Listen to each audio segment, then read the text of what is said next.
오늘 이 자리에 오신 여러분 모두를 사랑하고 축복합니다.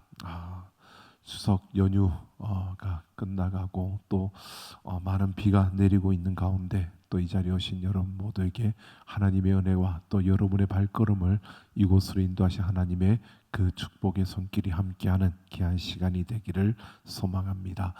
2025년 함께 가는 한 길이라는 목표를 향해 나아가면서 우리 말씀의 능력으로 새롭게 변화하자라고 하는 부분과 또 성령의 감동으로 아름답게 자라나자라고 하는 걸음, 이제 세 번째 저희들이 걷는 걸음, 선한 영향력으로 힘있게 전하자라고 하는 이 걸음을 걸어가고 있습니다.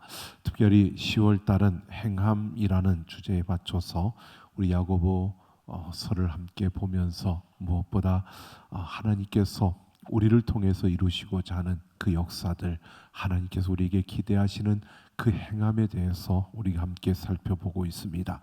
지난 시간은 우리가 참된 경건이라는 제목으로 경건이 무엇인가를 함께 살펴보았고요. 오늘은 야고보가 말하는 믿음의 네 가지 특징을 중심으로 유익한 믿음이라는 제목으로 우리 함께 살펴보려고 합니다. 열매를 맺는 또 우리가 살아가는 삶의 그 믿음의 유익함, 우리에게 주어지는 그 유익함은 어떤 것인가를 우리가 함께 살펴보는 그러한 시간이 되기를 원합니다. 하나님이 우리를 부르셨습니다. 그 하나님의 부르심에는 두 가지 단계가 있습니다. 첫 번째 단계는 사망의 그 죽음의 자리에서 생명의 자리로 옮기는 바로 구원의 부르심입니다. 우리가 예수를 알지 못했던 그 자리에서 예수님을 알게 되고 예수님을 나의 구주로 고백하는 그러한 구원의 부르심이 있고요. 그 부르심 다음에 우리에게 주어지는 두 번째 부르심이 소명애로의 부르심입니다. 이것은 우리가 구원받은 자로서 이 땅에 살아가면서 우리가 나타내고 드러내야 할 그 삶으로 우리를 부르신, 우리의 삶의 자리에서 우리가 하나님의 자녀로서 또 하나님이 기대하시는 그 삶의 열매들을 맺으며 살아갈 수 있는 그런 자리로 우리를 부르신 그 소명애로의 부르심입니다. 하나님이 우리를 구원하신 그 구원의 손길을 통해 우리를 하나님의 백성으로 삼아 주셨습니다.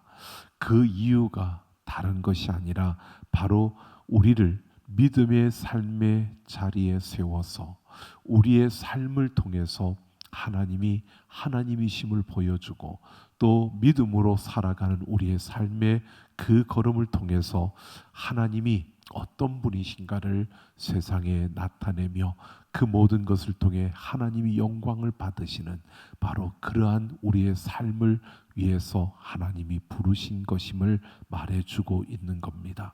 그래서 야고보는 하나님의 부르심을 받은 자들은 평생에 걸쳐서 물질적인 문제 또는 성품과 인격의 문제로 자신의 믿음을 그렇게 증명하라고 강조하고 있습니다. 즉 내가 믿음이 있다라고 한다면 그 믿음은 우리의 삶으로 보여지고 또 우리의 삶으로 증명되어져야 한다는 것입니다. 오늘 14절을 보면 내 형제들아 만일 사람이 믿음이 있노라 하고 행함이 없으면 무슨 유익이 있으리요 그 믿음이 능히 자기를 구원하겠느냐라고 이렇게 말하고 있습니다. 여기서 행함이라고 하는 단어는 좀 더 실제적으로 행동하는 것을 말하는 것입니다. 행동하는 것을 우리에게 말하는 것은 결국 행동하지 않는다는 것은 믿음이 우리에게 무슨 유익이 있겠느냐라고 말하는 것이고 그 믿음이 자기를 구원할 수 있겠느냐라고 이렇게 질문을 하고 있는 겁니다. 행동하는 것에 강조를 두고 있는 게 아니라 행동하는 것을 통해서 지금 그 믿음이 살아있느냐, 그 믿음이 너를 구원하겠느냐를 보여주고 또 말해주고 있는 겁니다. 우리가 야고보가 이렇게 말하는 것을 행함에 강조를 두고 있다라고 그렇게 우리가 쉽게 말하지만, 실제로 이 행함을 말하는 것은 결국 믿음이 살아있느냐, 믿음이 나를 구원할 만한 믿음이냐라고 하는 것을 강조하고 있는 야고보의 모습임을 보여줍니다. 그래서 이것을 우리가 알 수 있는 것이 이것입니다. 예수님께서 마태복음 7장에 보면 그들의 열매로 그들을 알지니 가시나무에서 포도를 엉겅퀴에서 무화과를 따겠느냐라고 말씀하셨습니다. 여러분, 거기에서 보면 강조하는 것은 열매로 나무를 검증한다는 겁니다. 그러니까 열매로 나무를 검증한다는 것은 바로 그 나무가 어떤 나무인가를 알고자 하고 그 나무가 어떤 나무인가를 말하는 것을 강조하고 있는 겁니다. 즉 행동하는 것을 통해서 그 나무가 진짜 어떤 나무인가를 우리가 알 수 있다라고 말하고 있는 겁니다. 그처럼 우리가 행동하는 것으로 우리의 믿음이 진짜인지 아닌지를 검증할 수 있다는 겁니다. 우리 행동하는 것을 통해서 우리의 믿음의 그 성숙이 어느 정도 이루어졌는가를 알 수 있다는 겁니다. 결국 우리가 예수 그리스도를 믿음으로 구원을 받은, 하나님의 은혜로 구원을 받은 그 구원의 부르심의 자리에서 우리가 이제 소원의 그 부르심, 소명의 부르심으로 나아가고 있는 그 걸음 속에서 우리가 얼마만큼 자랐고 우리의 믿음이 얼마만큼 성숙해졌고 우리의 믿음이 어느 정도의 자리에 와 있는가, 이것은 결국 우리의 행동하는 것을 통해서 알 수 있다라고 이렇게 말해주고 있는 겁니다. 여러분, 행동하는 것이 아니라 참된 믿음이 무엇인가를 강조하는 이 모습은 결국 그 당시에 헬레니즘 문화에 젖어 있는 사람들의 그 의식 속에 이러한 부분이 있었습니다. 헬레니즘은 이원론적인 그 사고를 지향하는 그러한 문화입니다. 그러니까 두 개로 나누는 겁니다. 영적인 것과 육적인 것을 나누어서 별개로 생각을 하는 겁니다. 이게 자연스러웠습니다. 그 시대 그 사람들에게는 그게 당연한 것이었고 자연스러운 것이었습니다. 그것은 우리에게 뭘 말하느냐 하면 믿음과 삶이 나뉘어지고 믿음과 삶이 연결되어져 있다는 것을 그들은 생각지 않았다는 겁니다. 교회 나와서 예수를 믿고 예배드리고 봉사활동하고 이렇게 신앙생활 하는 것과 또 세상에 나아가서 내가 직장생활하고 또 살아가는 사회생활하는 이 모든 것이 나누어져 있다고 생각한 겁니다. 그러나 성경은 분명히 이것이 연결되어져 있고 내가 살아가는 삶의 그 모습을 보면 내 믿음이 얼마만큼 성장했고 성숙했고 내 믿음의 위치가 어디인가를 우리가 알 수 있다는 사실을 오늘 말해주고 있는 겁니다. 그래서 이 야고보는 이런 사실을 우리에게 보여주고 있는 겁니다. 겉으로 보기에는 믿음이 있는 것처럼 보여지고 겉으로 보이기에는 정말 거룩한 그러한 자처럼 보여지는 아주 좋은 성도의 모습, 훌륭한 성도의 모습을 갖추고 있지만 속은 이리일 수 있고 늑대일 수도 있고 속은 전혀 빈 껍질일 수도 있는 이러한 모습도 가능하다는 것을 분명히 우리에게 보여주고 있는 겁니다. 자, 그러면서 참된 믿음의 특징을 우리에게 말해주는데 15절부터 그 한 예를 들고 있습니다. 만일 형제나 자매가 헐벗고 일용할 양식이 없는데 평안히 가라, 덥게 하라, 배부르게 하라고 말하면서 쓸 것을 주지 아니하면 무슨 유익이 있겠느냐라고 말하고 있습니다. 형제들의 그 아픔을 방관하지 않고 개입하는 것, 이것이 참된 믿음이라는 겁니다. 힘들고 아파하고 어려운 이들을 보면서 우리가 그냥 가만히 그것을 지나쳐 버린다면 그것은 참된 믿음의 모습이 아니라는 겁니다. 즉 참된 믿음의 특징은 그런 아픈 이들과 그런 힘든 이들의 필요를 보았을 때 우리 안에 긍휼의 마음이 생겨나고 그 긍휼이 우리를 행동하게 만든다는 겁니다. 그래서 우리 안에 긍휼의 마음이 생겨나서 그 긍휼의 마음이 우리를 부추겨서 우리의 마음을 자극해서, 그래서 반드시 그러한 아픔과 어려움을 가진 자들에게 우리는 개입하게 되어져 있고 반사적인 그런 반응이 우리에게 나타나게 된다는 겁니다. 그것이 믿음이 있는 자들의 믿음의 특징이라고 말하고 있는 겁니다. 오늘 야고보는 그게 살아있는 믿음이라는 것이고, 결국 그 말씀, 그 마음에 하나님의 말씀이 심어져 있고 그 말씀이 그 마음속에 있기 때문에 그렇게 행동하게 된다고 말하고 있는 겁니다.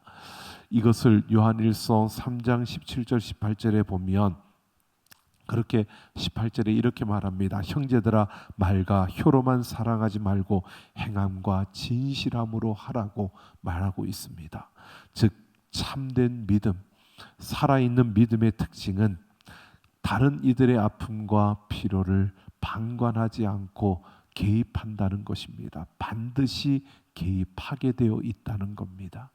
여러분, 우리의 모습을 우리가 돌아보며 우리의 삶에서 이런 모습이 있는가를 보아야 합니다. 우리 안에 긍휼의 마음이 생겨나고 아프다, 힘들다, 어렵다 하는 이들을 보았을 때 우리 안에 긍휼의 마음이 생겨나고 그들의 아픔과 그들의 그 모습을 보고 어떡하나, 어떻게 하지라고 하는 이런 마음이 드는데 그 다음에 우리가 개입하고 그런 마음에 대한 반응이 일어나서 내가 행동하게 되는지, 내가 무언가를 해줄 수 없을까, 내가 무언가를 해야 될까라는 것을 고민하며 내게 있는 것으로 내가 무언가를 행할 수 있는 이러한 모습들이 나타나는 것, 이게 참된 믿음의 특징이라고 말하고 있는 겁니다. 참된 믿음은 방관하지 않고요, 그냥 바라만 보고 있지 않고 반드시 개입한다는 것입니다. 또 17절을 보면 이와 같이 행함이 없는 믿음은 그 자체가 죽은 것이라고 말합니다. 같은 이야기인 것 같지만 좀 시각을 달리해서 보면 믿음은 반드시 행위와 함께 한다는 것을 말해주고 있습니다. 바울이 데살로니가 교회에 편지를 쓰면서 그들의 신앙의 특징을 가지고 그렇게 말합니다. 소망의 인내와 사랑의 수고와 믿음의 역사를 가진 그들의 믿음을 칭찬했습니다. 여러분, 그것은 그들 안에 큰 지진으로 말미암아 힘들고 어려운 상태에 있었습니다. 그런데 그 순간에, 그때에 예루살렘의 흉년이 든 그 소식을 듣고 자신들도 지진으로 인하여서 지금 피폐한 그런 상황 속에 있었는데 예루살렘의 그 흉년의 소식을 듣고요, 그들은 그들을 위해서 자신들의 헌금을 하는, 그들을 돕는 이 모습을 보여주었습니다. 이런 수고를 아끼지 않았던 데살로니가 교회였습니다. 바울이 바로 그것을 칭찬하고 있는 겁니다. 믿음의 역사, 이것은 믿음의 어떠한 히스토리를 말하는 게 아니라 믿음으로 일을 했다는 것입니다. 그러니까 믿음은 행함과 함께 하는 것입니다. 믿음이라, 참된 믿음은 행함이 따르는 것입니다. 여러분, 우리가 어떤 이들의 그 아픔과 그런 상황을 보면 방관하지 않고 개입하게 되는 것이 믿음이고요. 그리고 믿음의 모습은 그 어떤 순간에도 행함과 함께 한다는 겁니다. 그냥 생각만으로 끝나는 게 아니라는 겁니다. 그냥 어떤 계산만으로 끝나는 게 아니라 반드시 행함의 역사가 함께하는, 그 함께 일하는, 함께 역사하는, 바로 이것이 따르는 것이 바로 믿음이라는 겁니다. 참된 믿음의 특징은요, 그러니까 함께 일하는 겁니다. 그냥 바라만 보는 게 아니라 함께 일하는 것이 바로 믿음의 그 특징이라는 것입니다. 그러면서 18절을 보면 어떤 사람은 말하기를 너는 믿음이 있고 나는 행함이 있으니 행함이 없는 내 믿음을 내게 보이라. 나는 행함으로 내 믿음을 내게 보이리라 라고 말합니다. 여기에서 보이라라고 하는 것은 우리가 보면 그냥 보여주는 것을 말하는 게 아니고요. 이것은 보여지는 것을 말하는 겁니다. 여러분, 보여주는 것과 보여지는 것은 차이가 조금 있습니다. 고린도후서 4장 7절에 보면 우리는 질그릇인데 그 안에 보배를 가졌다라고 표현합니다.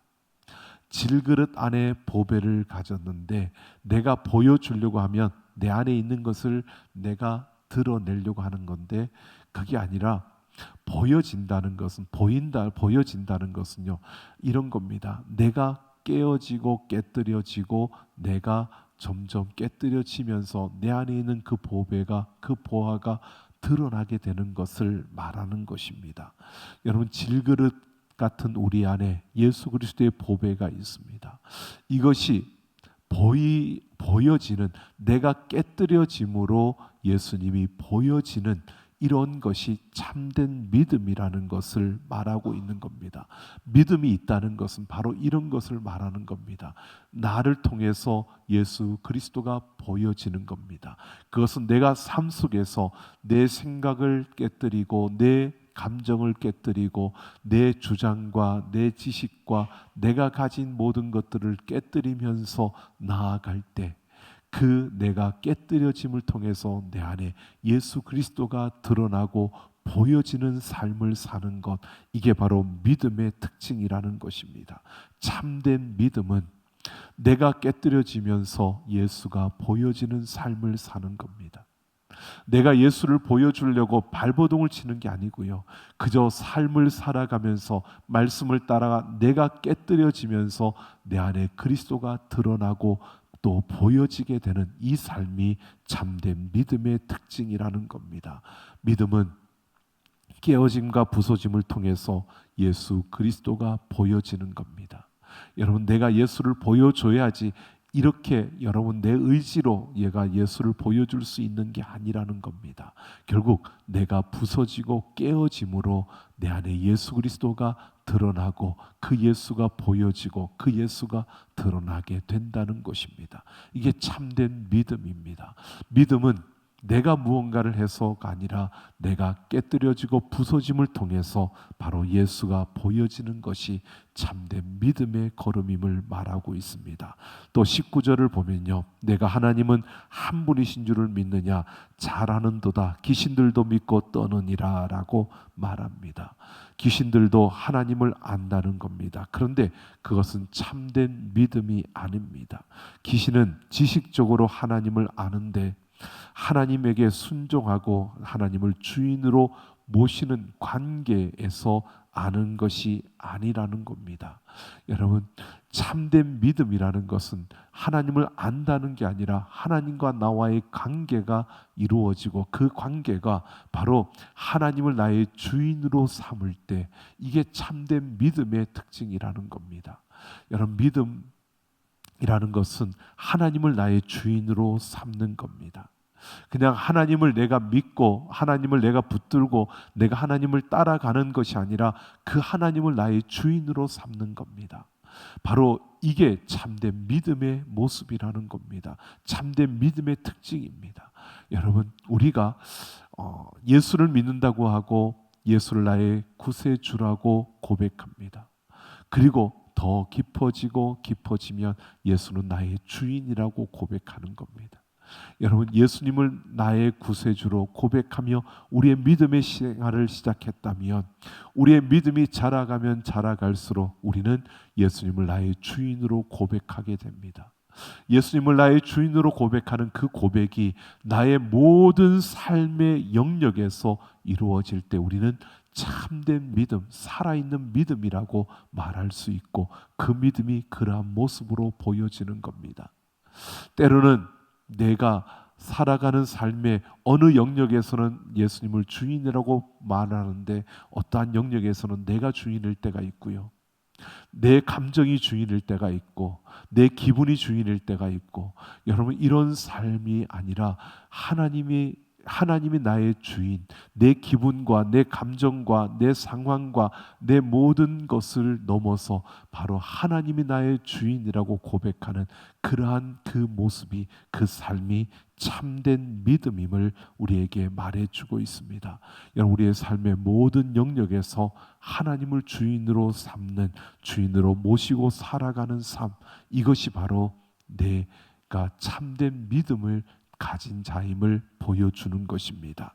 자, 이 살아있는 참된 믿음의 네 가지 특징을 우리가 보았습니다. 한번 우리의 모습을 대입해 보셨으면 좋겠습니다. 어떠한 모습 속에 여러분 방관하지 아니하고 개입하는 그러한 우리의 삶의 모습이 어느 정도입니까? 행위와 반드시 함께 일하고 있는, 그냥 여러분 우리가 많이 그렇게 하는 것을 봅니다. 예수의 이름으로 악한 자들을 물리치고 예수의 이름으로 악한 자들아 물러가라, 여러분 참 많이들 외치는 모습들을 봅니다. 그게 잘못됐다는 건 아닙니다. 그러나 내가 그렇게 외칠 수 있다면 행동도 함께 가야 되는 겁니다. 내가 예수의 이름으로 그것을 물리칠 수 있는 그러한 외침을, 선포를 할 수 있다면 그 선포와 더불어 나의 걸음이, 나의 행동이, 내 삶이 움직여야 하는 겁니다. 함께 해야 되는 건데, 말은 외치는데, 말은 그렇게 외치죠.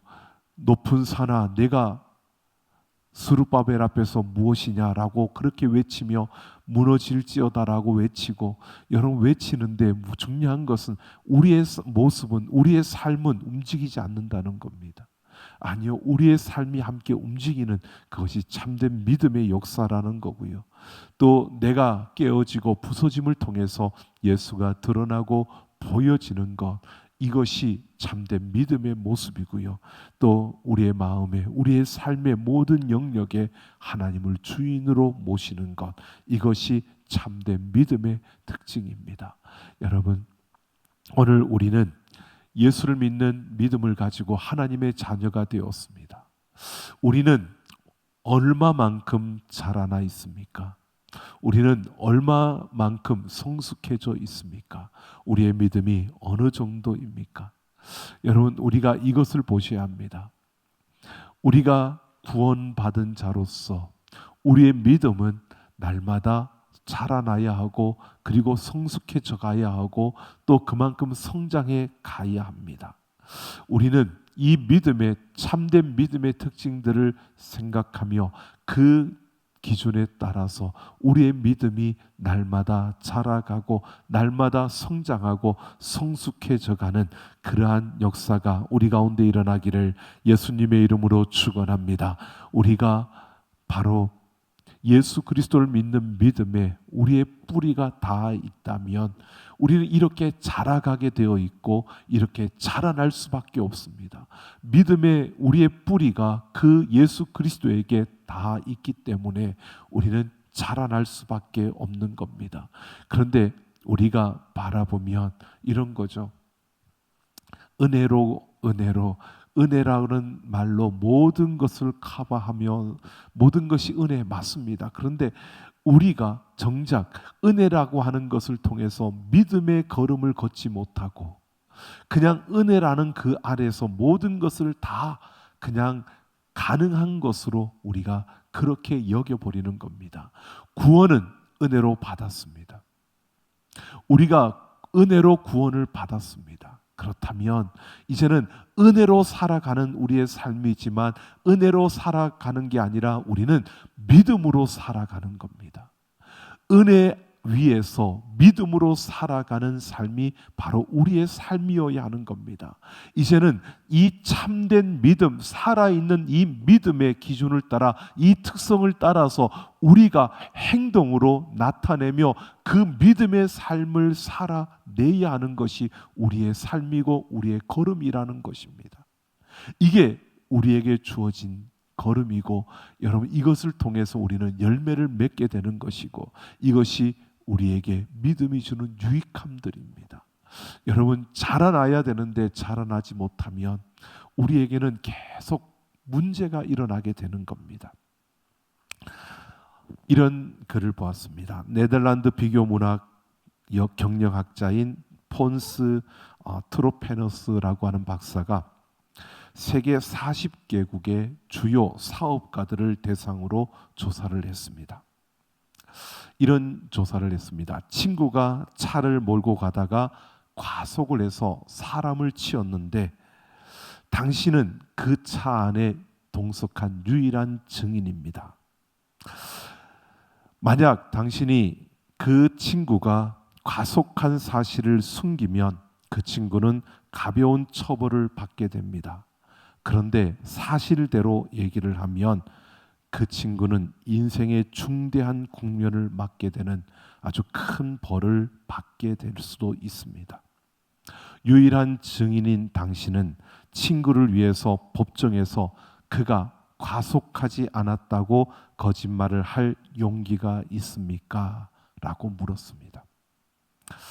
여러분, 어떻게 대답하시겠습니까?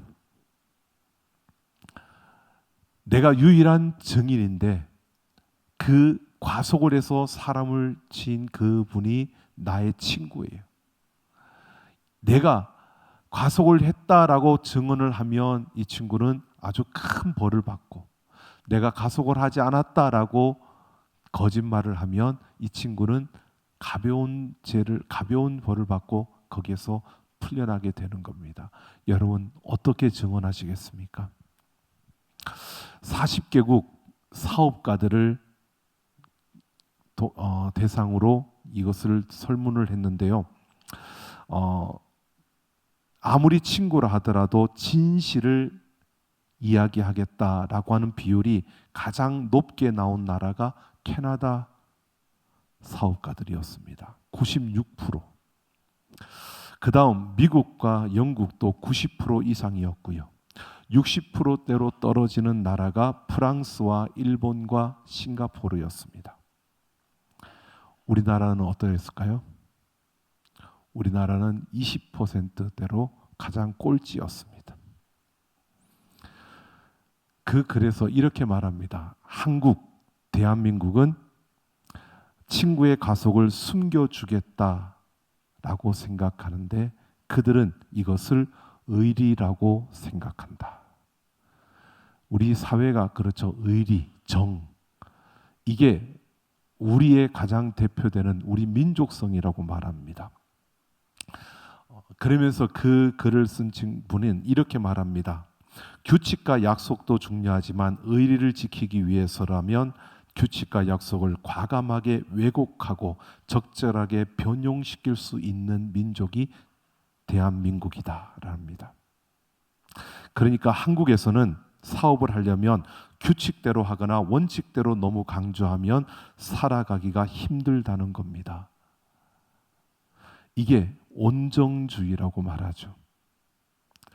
그러면서 이렇게 말합니다. 그 온정주의가 어쩌면 세계 유례 없는 초고속 경제 성장을 가능하게 만들었던 힘이었다라고 말합니다. 한국인은 서로 의기가 투합되면 폭발점을 이루고 또 폭발적인 힘을 발휘하는데 야근도 불사해주고 주말도 반납해주고 공기를 단축시키는 것은 말할 것도 없고 해외 오지 시장을 개척해 간다. 이게 한국인의 그 모습이라는 겁니다. 의리를 중요시하고 정을 중요시했기 때문에 우리 예전의 모습이 그랬죠. 의리와 정을 중요시하는 그때 정말 회사를 위해서라면 야근도 불사하고 주말도 반납하고 그렇게 뛰었던, 그렇게 달려왔던 그런 시간들이 있었습니다.